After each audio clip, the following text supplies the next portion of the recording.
الشيطان الرجيم بسم الله الرحمن الرحيم السلام عليكم ورحمة الله وبركاته. وعليكم السلام ورحمة الله وبركاته.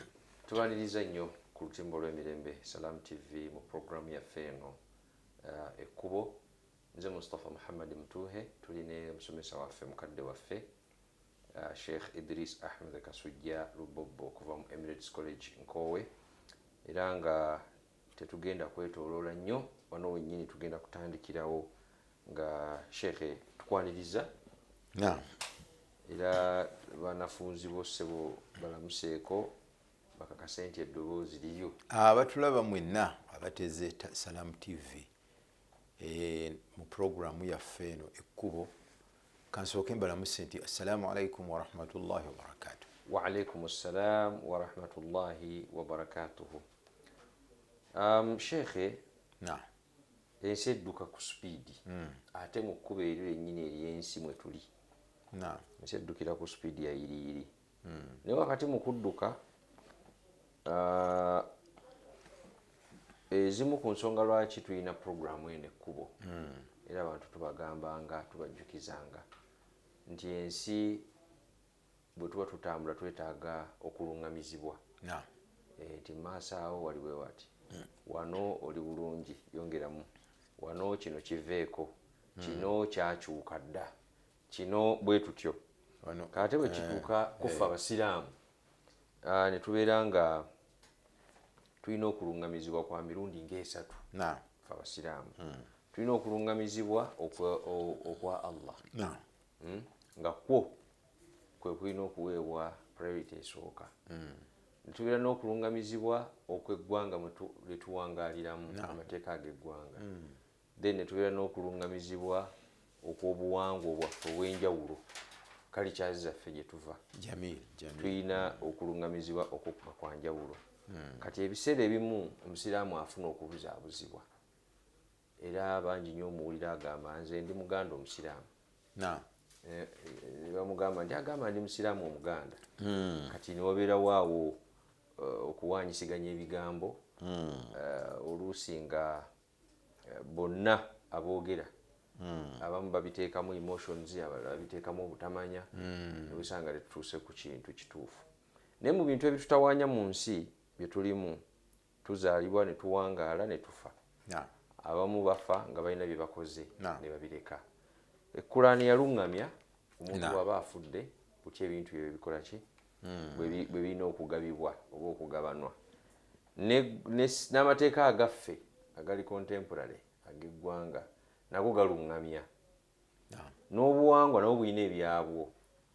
Ne weesanga wakati awo byonna bikwata ku nsonga y'emu ey'obusika oba emmaali gye esikirwa. Kati ogenda okwesanga nga tuclashinze ne tugenda mu makooti ne tutavaayo. Oluusi nno osanga n'omuntu yafa ng'alese alaamye nti abange emmaali eyange egabibwanga mu shariya. Abalala n'agamba nti emmaali eyange bagigabanga kyenkanyi, abaana bange bonna be bamu. Buli omu alina engeri ye gy'alaamamu okusinziira ku kumanya ne interest z'abeera ayina, oba mu ddiini oba mu nsi oba ki oba ki. So Sheikh, obusiraamu bubalansinga butya? Kuba ekyo okukijjawo abantu baleme kulowooza nti obusiraamu butomeregana n'amateeka ag'ensi ze tuwangaaliramu ffe abawangaalira mu nsi ezitalamu za busiraamu, ezitalamu za shariya. Omuntu okuvaamu endowooza eyo nti amateeka gatomeregana ag'obusiraamu, kati nkole ntya, kankole byenjagala, kambigabe nga sinaba na kufa, n'abigaba ne biggwaawo ate n'atafa n'awangaala, ate bali be yawanga ate balina okumuddizaako. So confusion eyo okugijjawo Sheikh, tuyinza kulungamizibwa tutya nga tutambula mu kkubo lino ery'ensi ne tutafuna buzibu? Bismillah wassalatu wassalamu ala sayyidina wa habibina wa uswatina wa qudwatina Muhammadin sallallahu alayhi wa alihi wa sahbihi wa sallim. Embeera ekwatagana n'emmaali y'emu ku mbeera ezisinga okuba enzibu. Si mu bino ebyokufa byokka, naye ne bwobuba bulamu nga togasseemu byakufa. Ekintu ekikwatagana n'emmaali kyekimu ku bintu ebisinga okuba ebizibu kuhandolinga, era tekiriiko nsi, tekiriiko nsi, tekiriiko kalica, tekiriiko kiki kyekizibu. Era bwogenda mu institutioni zonna kagabe masomero olusi tugakubirako nnyo ebifaananyi kuba tugamanyi. Ofiisi ya baasa yemu ku zisinga okuumwa, yemu ku zisinga okubeera sensitive, yemu ku zibasinga okukyusa ebisumuluzo. sikulanga oli akinyigidde ku sabbuuni kasita ekisumuluzo kya baasa ne kibula ne kimala olunaku ne kiddamu ne kirabika, bayizoga nti ezikufulu tuzikyuse, kukyusa minyolo endala teri afaayo endala teri nnyo afaayo. Kakati emaali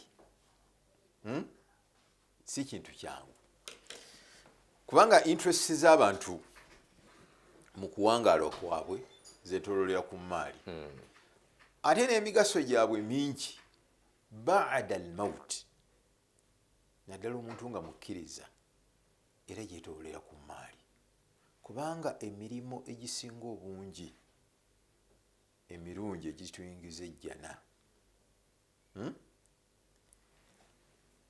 omutaka ono oluzukuni is a factor, alina okubeeramu, is a factor. Ng'ogyeko ebintu nga adhikaari for example, oyinza okuzitulira mu yonoga nti adhikaari zino zo tezeetaagamu maali, uga nti subhanallah alhamdulillah, naali ku ndiri amazeeko emyezi mukakasita abeera nga akyategeera asobola okuleeta adhikaari. Kati zo ziyinza okuba tezikola ki, naye nagina emirimu gyonna emirala gyolaba swala. Kati eswala okay, yinza okuba gwe ogenda mu muzikiti n'osaala, naye kakati amazzi gali golina okusanga ku muzikiti oba awaka, fakita yaki oluzukuni ayingiramu, amasannyalaze. Era bwogenda kati ku mizikiti osanga batimba mukumpi buli muzikiti namba yeeno, ey'amazzi yeeno, teekako kyobeera osobodde. Naye emizikiti gikwatagana ki na swala, si zaka. Naye olaba ki, omuzikiti gwennyini oguteekawo sente, kituufu, oluusi eziyinza n'okuba ennyingi nga ziri mu bukadde na bukadde. Kakati singa tewaliwo bantu balina sente mu community, singa tusalira bweru, tusalira mu nfuufu, musana ne gutwokya, nkuba netukuba, wabitali ojja kusanga bangi abaalisadde tebakoze eki, nga ne bwoguyingiramu tegweyagaza, otyo otyo okuyingizamu ekkanzu y'enjeru otyo. Kati ekijjawo ebyo byonna osobole okwagala ogenda ogusaaliramu mutaka ono. Eyo zaka yo tetujja jjogerako, eyo mpagi yabawa luzuku abayina kaki otyo, owulidde. Olumu basahaba bajja eri nabi sallallahu alaihi wasallam baga nti abagagga batumazeeko empeera, ate nga kyeboogera kituufu. Omuntu ng'alina ssente, ebintu ebimufunyisa empeera ezigenda omuyingiza ejjana bingi, tavuganyizika. Era basahaba dhahaba ahlu duthuri bil ujur yusalluna kama nusalli wa yasumuna kama nasum wa yatasaddaquna min fuduli amwalihim wala natasaddaq. Basala nga bwe tusaala, basiiba nga bwe tusiiba, ate bwe kituuka ku kugaba, ku kusaddaaka, bo balina emaali gye batoolako ne bakola ki, ffe tetulina. Era omubaka sallallahu alaihi wasallam ku kubawa amagezi nti akati abagagga abo ebiseera byabwe bibeera bitono, baba balina okubeera mu bizinesi zaabwe. Eswala bweggwa bwe basituka mu musigale mugaye subhanallah subhanallah emirundi 33 biki. Kakati olwokuba baali gundi nnyo, baali bazuukufu nnyo, kakati bagenda okulaba bannaabwe balina obuntu bwe bakola bamaze okusaala nabo ne babuyiga nebaga nti owaayi sikaki sika bizinesi sijja kuleka bintu bino bana abemulugunya eri omubaka sallallahu alaihi wasallam abaavu bagenda okulaba nga nabaana ekintu bakikolaki nebadde ya rasulallah nebaddayo nti akantu nga kewalinga okutuba kewalinga otuzigidde otyo otukubagiza nako bakayingiddemu bakanaga nti dhalika fadlullahi yutihi man yasha awo wenkomye kati nakwata maali yaabwe gye naabawa ebisigadde bya Allah nze awo wenkomye ng'omubaka obwo obulungi katonda abuwa kwega muntu okwettanira ebirungi ekyo fadlullahi yutihi man yasha nolwekyo temwekubagiza bwe baba nga nabo bakikoze hatha fadlu min allahi yutihi man yasha kakati obukulu bw'emaali tuli ku byabusika obukulu bw'emaali ne buba nga buki bukulu nnyo nsonga nkulu kakati bwe kituuka kwene emaali eno ey'obusika abantu batandika ogipulaningira nga bakyali mu nsi ekisooka baagala baginoonye basobole okuleka abantu baabwe nga bali bulungi ate era ne batandika okupulaningira emaali eyo nga bakyali balamu naye okugipulaningira okwo ngaokyali mulamu nga ebyopulaninga bigenda kubeera implemented ng'omaze kufa oteekwa okubeera omwegendereza oteekwa obutawukana na anidhamu lilahi fi lmirath enteekateeka ya Allah subhanahu wa ta'ala mu byaki mu byobusika kakati emaali eno nga bwe tugambye olw'okuba egassa mu bulamu ne mu kufa n'okubeera nti eri sensitive kyova olaba nga Allah subhanahu wa ta'ala simanyi oba kiba kituufu yatwala omutawaana n'agigaba bitafsil in detail teriyo kintu Allah subhanahu wa ta'ala mu Qur'an kyeyalambika mu fractions kimu kyakusatu kimu kyakuna kimu kyagundi ono bwabeerawo ono afuna kino bwaba taliwo ajja kufuna kino ono bwabeera bwati kibeere bwe kiti teriyo issue mu Qur'an Allah subhanahu wa ta'ala era afuna mugabo ki okiraba kyekyokka ebisigadde byonna Allah subhanahu wa ta'ala tawalla yabikola ki bw'otunulira shekhe nga bw'oyogedde nti details yagaba maali ate endala era ayanga ebirala era byeyaleeta byeyatusomesa mu details Allah subhanahu wa ta'ala era nayo yali maali kwewola kakati ate okwewola kwekuina aya esinga okuba empanvu naye era details z'okwewola era ozisanga nga kugamba zayongera okunnyonnyolwa omubaka sallallahu alaihi wasallam kiraba kubanga mulimu ebitakola ki mulimu era ebitaliimu kakati olw'okuba emaali nti ekintu kizibu nnyo yensonga lwaki Allah subhanahu wa ta'ala yakola ki yakyennyonnyolera kennyini yakyennyonnyolera nti emaali eno ngera bwolaba ebintu byonna ebitambulira mu nnamula y'abantu olaba oluusi babeera biased oluusi beegwanyiza kakati basomye bajeti ndoze ennaku nga meka bbiri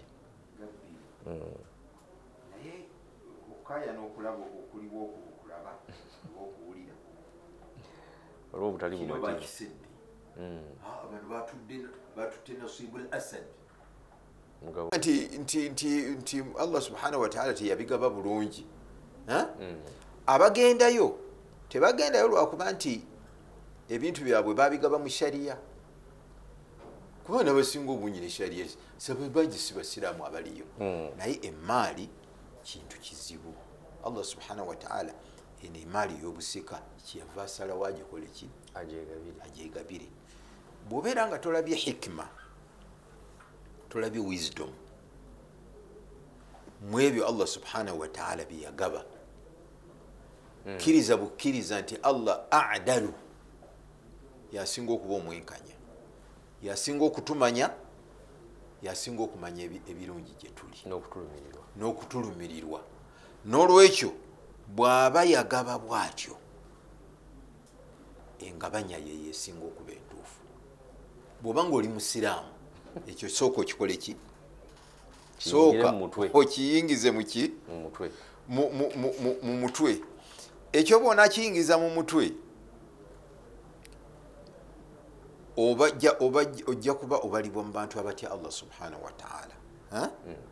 Ate okutya Allah subhanahu wa ta'ala fi halati alhaya, ng'okyali mulamu, kyekisinga okuba obulungi era kyekisinga ogenda okuwa emirembe n'emikisa bano abantu b'obadde okolerera emaali, n'ogamba nti nze emaali yange bagigabe mu busiraamu, kyekisinga okubaamu emikisa, kyekisinga okubeera sekiwo gye bali.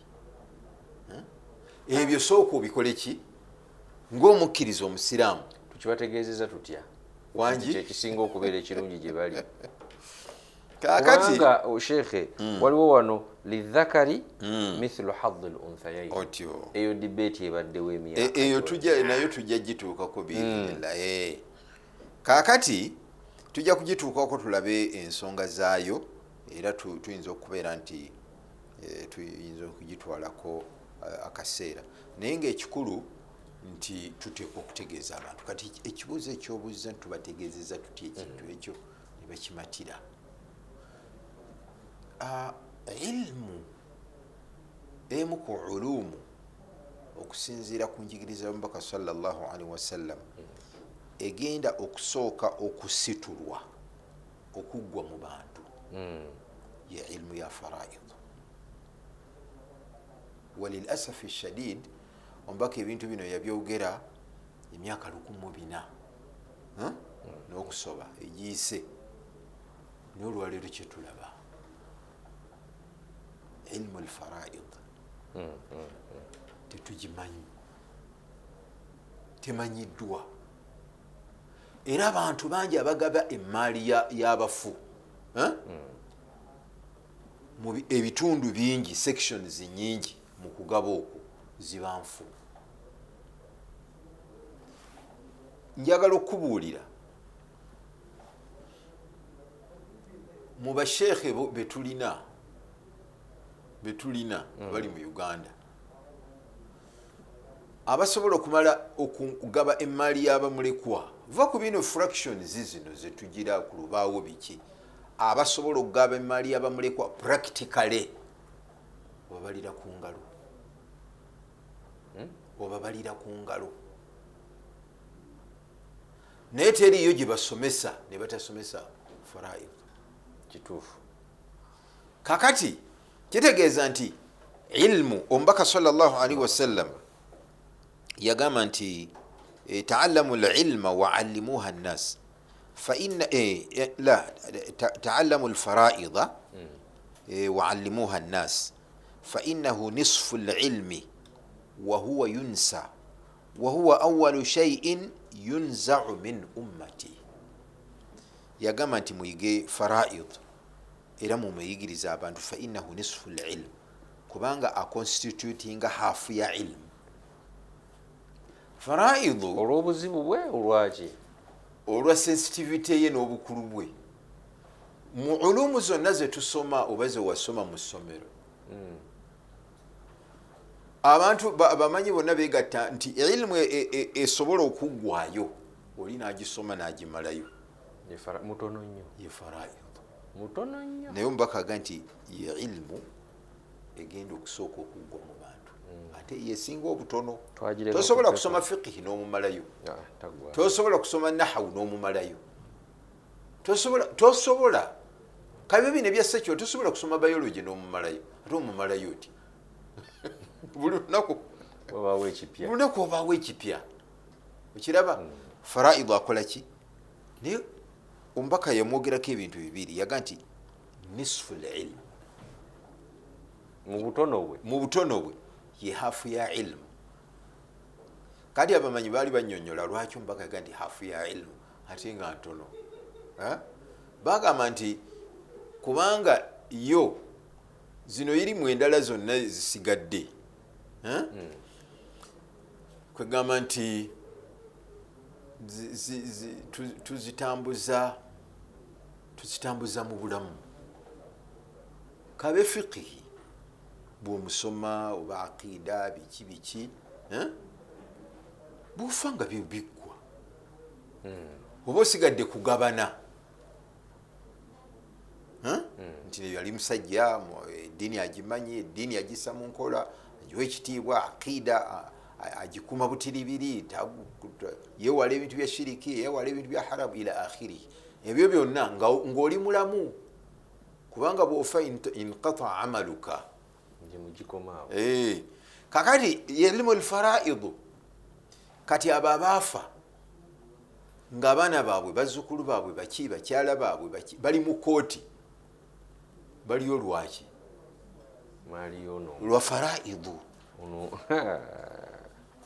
Kati faraidu akola ku nsi akola ng'oli mulamu n'akola n'oluvannyuma lw'okufaako.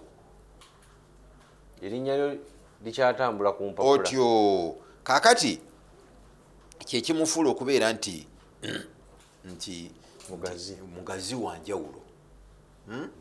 Kwegamba nti bateekwa okumanya obulungi kubanga balina bye balina okuimplementinga mu faraidu ng'omaze kufa, so nga ate nawano mu bulamu era naawe olina byosobola okukola ki.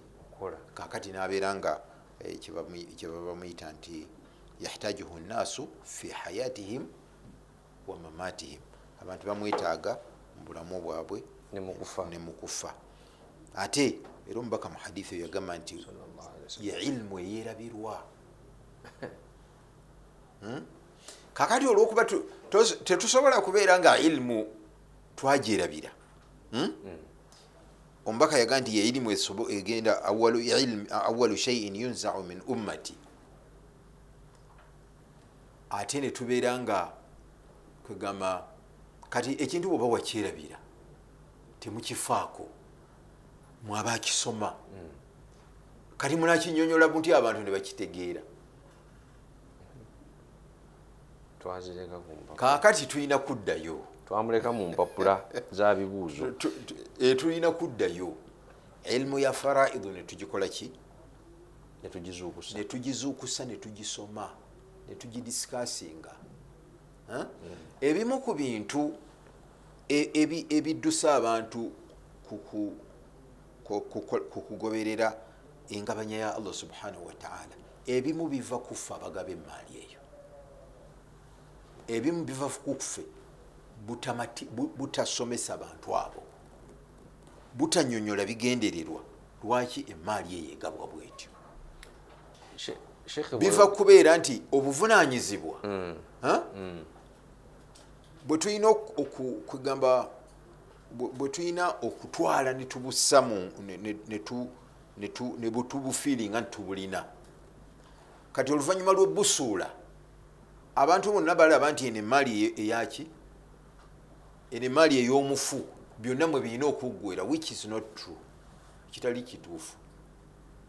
Kakati omukyala okugamba nti nze omugabo gwange munafu, mutono ku gino emigabo Allah subhanahu wa ta'ala nga bwe yagiteekateeka, kiva ku kubeera nti ffe ffennyini obuvunanyizibwa bwaffe nga tukyali balamu bwe tulina eri abakyala abo tetubutuukiriza. Kati omusango si gwene engabanya Allah subhanahu wa ta'ala gye yakola ki?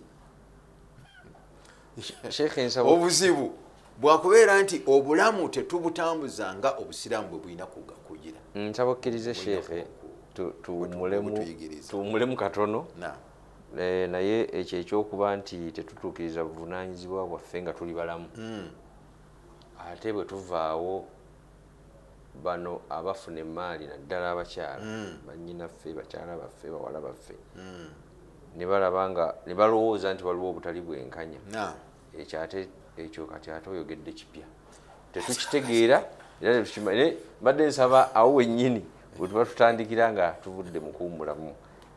Oli ku lutimu olw'Emirembe Salam TV program Ekkubo.